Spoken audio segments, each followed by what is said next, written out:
Welcome back to another episode of the Lehigh Valley Prospects Field Hockey Podcast presented by Smith Sports Media. I'm your host, LJ Smith, and on this Coach's Corner episode, I have the pleasure of being joined by Shelly Behrens, the head coach at Millersville University. Shelly, how are you doing today? Good morning, LJ. Thanks for having me. I'm great. Thank you. Hope you're well. I am. I'm very excited to learn about your story. Amazing honor to have you on the podcast to learn about your journey through coaching as a player and taking the reins of Millersville and what you've done during your tenure. It's incredible. So thank you. This is really an honor for me. Oh, well, you're great. Thanks for having me. And you mentioned about recruiting. How do you and your staff interact with prospective student athletes? Do you see them at camps? Is it emails? What is you and your staff's process to find Marauders coming into Millersville? Yeah, I think it's interesting, right? Because I do things probably completely opposite of what you should do. I don't call kids every week and say, "You're so great. Please come to Millersville." But I try to relate to them, right? We identify the kids that the things we like, the intangibles and the tangibles, obviously. We love kids that can obviously hit a ball. I recruited a kid many years ago. My friend Tess Ellis at William & Mary was like, she's like, "Shell, she's a great kid." I go, "Tess, she can't hit a ball." She goes, "You can teach her to do that." And I'm like, "Oh yeah, you're right. Don't get above yourself, right?" Okay. And one of the most pleasurable things was having Sandra Wayne on this team. We called her Sammy Sunshine, and she was a key part of us going to the NCAAs in 2013 and 2014. So I have to remind myself, I still have to teach when they get here. And I think a lot of coaches, they want Miss Right Now. Right. And so we look at the kids that we can develop and why. And what makes this kid better than this kid? To me, there's two positions in the game, goalkeeper and everybody else. There we go. The other day I had the goalkeeper go, "Do you want me to go to the net?" And I'm like, "You were going to be in trouble if you have to ask that question." That's good. I looked at my friend Lisa Dore. I'm like, "Lisa, you might be in trouble if she keeps asking that question." Once we identify them, we're out on the road. We're hosting clinics. I have a business, RAD LLC, Rad Field Hockey. We host, talent ID days, things on campus, things off campus. I open it up to Division 1, 2, and 3 coaches because I think there's a place out there for every kid. I don't know what would have happened to me had I not put MA down on that sheet. I think I had a partial scholarship to Shippensburg at the time. So that kind of blows me away now, right? Like as a rival here in the PSAC. But, we identify kids, but kids identify us. And I love the kids that keep pursuing us, like that'll email me. And sometimes you don't get back right away because we're on vacation or, emails get lost. But, when I first got here to Millersville, a lot of the local kids and the central Pennsylvania kids didn't want to come to Millersville. They weren't as good or have the reputation I think that we've worked on building. And I said, just give us a chance. And those are the kids who really helped build the foundation from 2008 through 2013.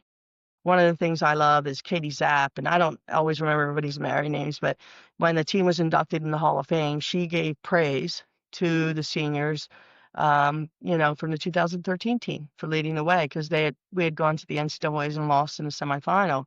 And the kids left the trophy on the field. And I had to go out and pick it up. And I said, "Hey, guys, you left this." And they said, "No, it's not what we came for." So I felt very good about 2014 leading into that. And, I think Beth Anders has a funny story of a team that had done that once too. So there was irony there for me. That's what was sticking in the back of my head. But no, I think we work hard. Eric and I are going to meet after this, and we're going through some things. And the fact that we're looking at 27s and 28s is like, that's the stuff I don't always like because kids can't all afford to do things, or you have the kids doing other things. And so the kids that, aren't in the U.S. program or the Nexus, that doesn't mean there's not good field hockey players out there. It just means that maybe they were a kid like me that didn't have the opportunity. So I will host events and, we'll find kids and kids will find us. And, we were just on the phone. We'll talk to kids and I'll tell them, I'm not going to call you every week. I'm not going to email you every week. If we really want to like a kid, we offer them a spot, an opportunity. And, if they're a scholarship athlete, we talk about that. We have some great kids that are on our team that weren't scholarship kids initially, and have earned scholarship. And, I think that's a great reward, right? Because that's life, work hard, have standards, have values, but there's no finish line to what we're doing here, but we're preparing people for life. And I think at Millersville, I like how we do that. And I like how I do that. My kids are my favorite part of my day. I'm not sure I'm always their favorite part of the day, but because I hold them to standards and they hold me to standards, right? It's a really compatible relationship in that way. For sure. Speaking of recruiting, are there position groups you're looking to be enforced? Are position groups something you look at when you're a coach? Is it more athleticism? Kind of give your insight on what you're looking to bring into your program over the next year or two? Yeah, obviously we struggled with goal scoring, so we feel like we've identified that. Goalkeeping is unique, but if there's the right kid, like I don't need the best kid to come to Millersville. I need the right best kid to come to Millersville. And so we identify that, of course, with like, yeah, this is a true scorer. This kid plays left side, or this kid, there's a great right D. I had a kid pegged one time in my head, Randy Boyd, and she was on our 13 and 14 team. I was like, Randy's going to be a great right defender, right? Great. And same with Meredith Fagan, who was an All-American. Now, when you look at Meredith, you might think we called her the trainer's helper. I called her the trainer's helper because she didn't have that. But boy, did she hold her own. She was a tough kid and an All-American at a right defender. Randy says to me, "Hey, Shell, can I try the left side?" I go, "You're kidding." She goes, "No." I go, "Yeah, sure." She plays left midfield for us, right? Like we would have not done as well had Randy Boyd not had the ability to find her voice and say to me, "Hey, I'd like to play there. I'd like to try it." And what if I never let her do that? And again, that's what I feel like the kids help me with. So yeah, are there certain specific things we're after, natural things? Absolutely. I think we're really lucky this year. We have some kids coming into us, Rachel Dickinson, who's probably our most prolific field hockey player here. And we've had many. She's in our Hall of Fame. Obviously, she was a Honda Award winner. I believe that's Millersville's only Honda Award winner. Rachel Dickinson Latham. Her husband went to Shippensburg, so when he would come to the office, I'd make him keep his Shippensburg bag outside my office. They have 3 amazing kids. I love when they pop around now. I love when all our alums pop around. Like, that's how you know you're getting old, right? Erica has 2 kids. She brings them to practice. I'm like, oh my God. Cody's like, I want number 17. That was my mom's number. Or I'm like, oh my God, I'm getting old. But the fact when they come back, but Rachel was amazing. And she could have gone Division I on a full scholarship. And her sister was the goalkeeper for us, and her other sister had played here, and her mom and dad were Millersville grads. Her other sister was a soccer player, but Sarah Dickinson was a great goalkeeper. She was our goalkeeper, a freshman in 2008, and I started her. She was the best. And that poor kid took some lumps. We took some lumps those early years to build up to what we did in 13 and 14 and on. But, Rachel ends up leaving here as a national champion, a conference champion, Honda Award winner, player of the year, because she chose Millersville and she had the right tools. We just helped her develop them. And I think we helped show her that mental side too. And I think that's what we focus on, the mental, the physical, and the emotional. So I think those are the things we evaluate, right? We look at the right kids. I love kids that want to come to Millersville. I love this area. Why? I don't have to go far. But we have kids who are choosing us over Division I and they can still do NIL and those things. It's just not at the level of some of the places. And, in Division II, we have a 1 in 6 chance of competing for a national championship. In this league, in the PSAC, it's fun. It's like Monday Night Football, like every time you play. And I love that. I love the competitiveness of the PSAC. We have great coaches in the PSAC. I think for the most part, we're friendly, not on game day maybe, but we support each other and they're my friends as much as they're colleagues and competitors. And I think they would say the same thing about our league. And we do connect a lot. But I think we all want those kids, right? Those kids that they could play Division I, but playing Division II is not a minus. Playing Division III is not a minus. But we're going to help you graduate, get a job, and be a productive member. And can you maybe pay it forward now? That's why I say to our kids, what are you going to do to help the next one? Talking about that now, you talked about the type of athletes you want to bring into your program. Are there any athletic expectations and academic expectations that you have for the team or that they have to meet for them to be in your program? I think I don't use the word expectation. I use the word standards. Okay. So I think that's just me, right? Like again, I'm unique. I'm different. I'm a different cat. We want the kind of student that I'm not going to go rap on your door. I'm not going to meet you at your class. If I can't count on you off the field, then I can't count on you on the field. And more so, your teammates can't count on you. It's not about me. It's about your teammates. So you don't go to class, you're letting them down. Not letting me down. I jokingly, they know when I'm getting really sarcastic because I go, hey, I have my ring. I'm good. Like, oh, you can kind of see like it's building. But, we want to identify kids that can be successful. If someone's a certain major and we don't offer that, we're not going to mislead a kid. We want to give kids the tools. We've had kids been told you're not smart enough to come to school. Champion has, as a fantastic example of a young woman who was told maybe you shouldn't go to college. And we have another young woman on our team now that maybe you shouldn't go to college. Champ leaves here at Millersville with a degree, and she was an All-American, conference champion, national champion. So again, I'm a champion of the underdog always, right? Because I feel like that was me to a degree. I was that kid who just needed a chance, and I had such great gateways of opportunities from others. And again, that synchronicity. Yeah, I need you to go to class. I need you to do your part. If you turn up on the first day, when I taught classes, I said, hey, everyone here has an A. They're like, great. I go, now where you are on the last day, we will see. That's up to you. And so it's the same thing, academically. I think we finished at a 3.4 this spring semester. I'm proud of that. But I want us to be at a 3.5, right? So it's not moving the goalpost. The kids do great. We have a young woman, Kayla Peaks, who's had a 4.0 every semester. She's been here. She's going to go into her senior year and she's a 4.0. And I'm like, oh God, I hope she gets a 4.0. I'm worried if she doesn't, right? Like, oh my God, I don't think Peak gets a 4.0. But she's a fantastic young woman, and I'll probably end up working for some of these kids. I jokingly say, uh, you know, their school comes first. I always work with them on their schedule. They know that. If there's an 8 o'clock class and a 6 o'clock class, and we're finishing practice or starting practice or have a game at 6, I go, guess what class you're taking? You're taking the 8 o'clock class. But they do their schedule. They tell me when to practice so we can get the most number there. And our training time evolves that way. Our game times, evolve around class schedules. So the expectation is their expectation. They probably have expectations that are greater on themselves. They really do put a lot of pressure on themselves, young people today. And then on the field, it's the same. It's academic, it's athletic, and you can't just go out and want to be good. Mediocrity it's halfway. You're halfway to the bottom, you're halfway to the top. So, I don't want to be good at anything. I don't want them to be just good. I want to go be great. But you're going to have to risk failing to be great. And no matter what the scoreboard says, you're always going to be enough. Don't let the game define your worth. But you have to be willing to put yourself out there. And I think that's why you see the women that play field hockey and the men is it's that challenging, that there's 5 different ways to do something. And it allows them to be creative. I think the game's evolved. We have no offsides now. Man, I just imagine what we'd have done at Old Dominion had we had no offsides. The self-start, I was trying to explain back in the day, it was actually very tactical having a free hit. That was a set piece, really. We want them to excel, but I think what makes me crazy, what makes me mad, is when kids have talent and ability and I'm good. So that's not the kid we recruit. Yeah. Are kids going to struggle? Absolutely. Are kids going to make mistakes? I hope so. I hope they make 1,000 mistakes on a hockey field because now they know what works and what doesn't. And then you try to mesh, think about playing basketball and pressing. We have 10 on a field, 11 with the goalkeeper. You have 10 moving bodies, 100 by 60 yards, trying to organize and do things. I think what the young women do today, Division 1, 2, and 3, it's incredible to watch, like the athleticism and the creativity. And, sometimes it's just really cool to see what they're able to do. That evolution has been phenomenal to watch. But we don't want them to just be average. Again, average is just as close to the bottom as the top, and I'm not going to be mediocre at anything. If I'm going to fail, I'm going to fail big. I'm good at that. But if I'm going to be successful, it's because I'm failing big.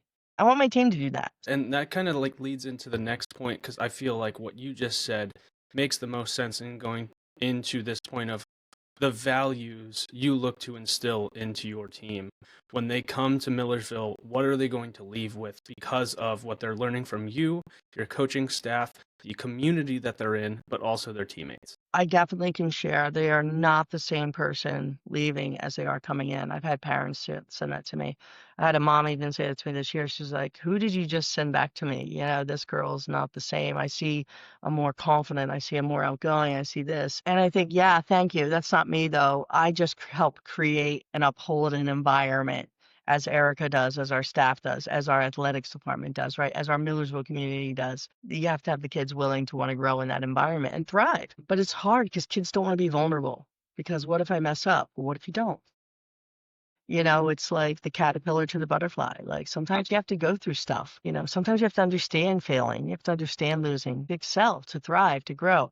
I think I really ask a lot of our kids. Fundraising is a big part of what we do. We have our golf tournament coming up August 4th. Shameless plug if anybody wants to play or sponsor. So the kids are working hard to get sponsors, and they're doing this, and they're doing things outside their comfort zone. And I probably send them like messages over the summer. They're probably over me. I'm like, hey, make sure we get this in. Hey, get this done. Again, it's going to reflect what they do on the field. How you do one thing, you're going to do everything. I don't just want one person going out and getting everything because we can't rely on one person on the field. So that probably encompasses who I am as a coach in a nutshell. We probably do a lot. I know several of our institutions do in the PSAC, but at Millersville Field Hockey in particular, we host a food drive. We don't want anyone on our campus, being food needy. We want nobody should be ashamed or go hungry. I was that kid. I didn't know that, like, when people were bringing my mom and dad food, my dad didn't have a job yet, or part-time job, my mom didn't have a job. They were bringing us food. So that drives home for me. My sisters and I, to this day, we've lost our mom and dad, but what they were able to instill in us and our work ethic, right? And our ability to do whatever it takes and then some. My mom worked 2, 3 jobs after my dad died, so people bringing us food and those things, like, I didn't know that we were poor. I just knew that I was loved. And I want the kids to know, like, hey, we think we have it bad, and we're going to have some bad days, and we might have some bad days playing hockey, but there's someone out there who has it worse. So we're going to host that event for inclusivity. We're going to host the breast cancer awareness day with our police department and Chief Anders. We're going to host a food drive to help the campus hub and ministries. We're going to do those things to bring recognition to Marge Trout as a Hall of Fame member and a former women's athletic director here at Millersville, and thank her for X amount of years of field hockey at Millersville. I think we're on year 80 here. And so isn't that what we want to teach them? How to work forward, but how to give back. I think a little bit of what my family upbringing, what my sisters remind me of, what my family reminds me of all the time is, hey, we have to help someone else. After we won a national championship, I was told, bring this to Thanksgiving meal. It was to bring the Christmas dinner. What was it? It was a tablecloth, and I got the wrong size. My mom was like, you have one job. You brought the wrong. Nobody cared we won a national championship. Like, come on, you have to bring that. You didn't do it right. And none of them were surprised, by the way, but because I just sometimes don't pay attention. I'm still thinking about this, but I think that those are the things I want to instill in our players: paying it forward, looking out for others, doing for others. I'll be heading out to California this weekend to do a free clinic. Save Temecula Field Hockey. We have an alumni that played for that area. She's back there helping coach. One of my friends who coached in this area, Katie Jo Gerfin, KJ Gerfin's coaching out there, and Afton Robbins, who's on our team right now. They went through something in the spring where Afton flew home for spring break and spoke to the council, and watching these young women get up and speak, and they were so passionate about it. I texted Katie and I said, hey, I'll come out and do a clinic. You guys get this to go through. And they did. I'm not saying that I'm like anything of anything. I'm just saying that my mom always told me that I should do more to help others. And she's right. I've been really fortunate. So I try to teach the girls that, like, hey, let's help someone else. Let's do this. And right now I overload them. And I know they're over me because they're fundraising and they're getting this ready and they're doing that and they're training and they're preparing. And I'm like, hey, I need the golf stuff in by this date. I need this in by this date. And because I know if they can do that, they're ready for life. They can handle September and October, November. You can handle that. You can handle the good, the bad, and the ugly of life. And that's what life's going to be. It's kind of like field hockey. It's never the same day twice. It's going to be chaotic. It's going to be fun. It's going to be brilliant. And it's going to be heartbreaking. I mean, this game will break your heart, and we keep coming back. But that's excellent for you to share the very personal details of where you're coming from. Just sitting here on the other side of this interview, I feel all the emotion you just said too. So I can't imagine what your athletes, your students, your staff feels as well being a part of your program. So thank you for sharing that for sure. Yeah, well, I always speak to them from the heart, and I think that's how I recruit, right? I talk to kids. How I treat them is how I treat them. I treat them with respect and a shared purpose. That leads into the final question I have for you of this episode, Coach. What separates your program from other programs? Obviously, there's so many opportunities to play throughout all divisions, but what sells Millersville for your potential student athletes to become a Marauder? I like to think when my time here is done that I left it in a better place than I found it, and I want to see the next person excel and thrive and do better than I have. And I'll tell you, like I said, I mess up every day. I make mistakes every day, and I own them every day because I think if you don't learn if you don't do that. But I think what separates us is the people that choose Millersville, and in particular choose Millersville field hockey. Yeah, I can be considered a driving force right now, but I tell you, there was people that were before me, and the love and respect I have for them, the Colleen Sigmarakoviches, the Diana Spinshades, the Chris Telfer Miles, Carol Miller, who was the coach, Sandy Peters, who we created an endowment for after she passed away. These are the legends. I'm a temp worker, right? I'm filling in. What separates us, I think, is what's inside, is that ability to do more than what was done. And it's what you do when no one's watching. It's the little things that you make run smooth that nobody knows about. It was really chaotic, but nobody gets to see that, right? And it's just, again, the life lessons. But I think Millersville is a very special place. It is home to me. Old Dominion's home to me. I've learned that I recruit like my teammates. I saw that in Lisa Doran when I got to see her on Tuesday when I was coaching with her. I'm like, oh my gosh, this is reminded all the time. I recruit the people I played with. I recruit the smart ones, the funny ones, the down and dirty ones, the ones that just need a chance, the ones that are really excellent, and the ones that are the best teammate. They maybe won't play, but they're the important cog in that wheel. So for me, Millersville, I think, is a special place because we make it that way. It's what are you willing to show of yourself to leave behind? Be proud of that. Wins and losses will always be wins and losses. Be proud of making your mark. How are you going to leave your mark? What are you going to leave behind? And that's what I say to the kids a lot. And sometimes we're known, and the players win games, coaches don't. I think we're known for winning and doing some of those things. But I also know that being on both sides of it, it's not where you start, it's where you finish. And again, there's no finish line. So I'm just a temp worker right now, and I'm just doing the best job I can so that others will want to do better. If we can have the kids that come in here and they want to excel in the classroom, and they have to excel in the classroom. Well, they didn't maybe always have to do that in high school, but they have to for their teammates because their teammates are counting on them. Then we've given them a higher purpose. We've given them a more shared purpose. If people go out and they ask people for things fundraising wise, and that's not comfortable for anyone, right? But they're able to do that. And yeah, that's their comfort zone goes from here to here to here to here. And now they're able to ask for that raise. And now they're able to get that job and not settle for the one they want. Now they're able to be a productive member of the community by showing up for our campus and showing up for our community. And, Margaret Thorwart does a great job. She's an All-American here, played on our championship team, conference and national championship. And she works with CHEP here at Millersville, and it's a Center for Health Education and Promotion. She's going back to get her doctorate. And I always joked I'd end up working for her, so I got to be careful. But what Margot does for education and health education for our student body. So, hey, Marg, you need volunteers. And kids are busy. But guys, we have to give them our time. It's a simple thing. Our time is a simple thing to give. And it's the one thing we get that I don't think we value as much as we should. Again, I love what I get to do. I've been blessed. This game has blessed me.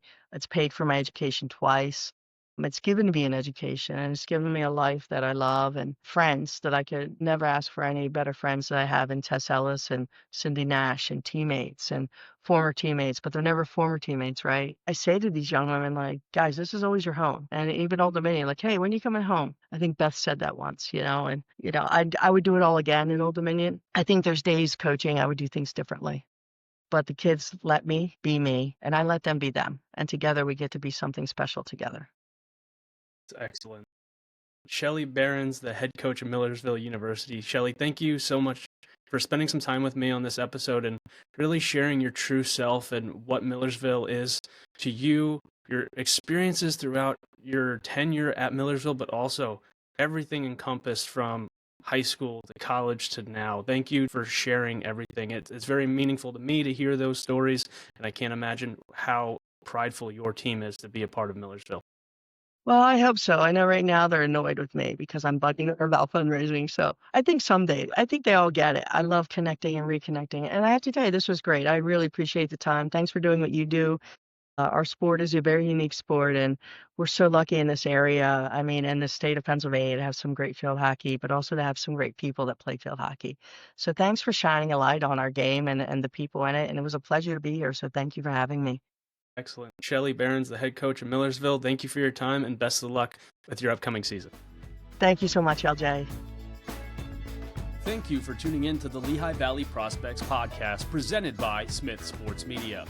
Please subscribe to our YouTube channel searching Lehigh Valley Prospects Podcast. You can stream the podcast on Spotify and Apple Podcasts searching Lehigh Valley Prospects Podcast. Follow us on social media on Instagram at LV Prospects Podcast, on X at LV Prospects, and on Facebook at Lehigh Valley Prospects Podcast. Until next time, I'm your host, LJ Smith, signing off.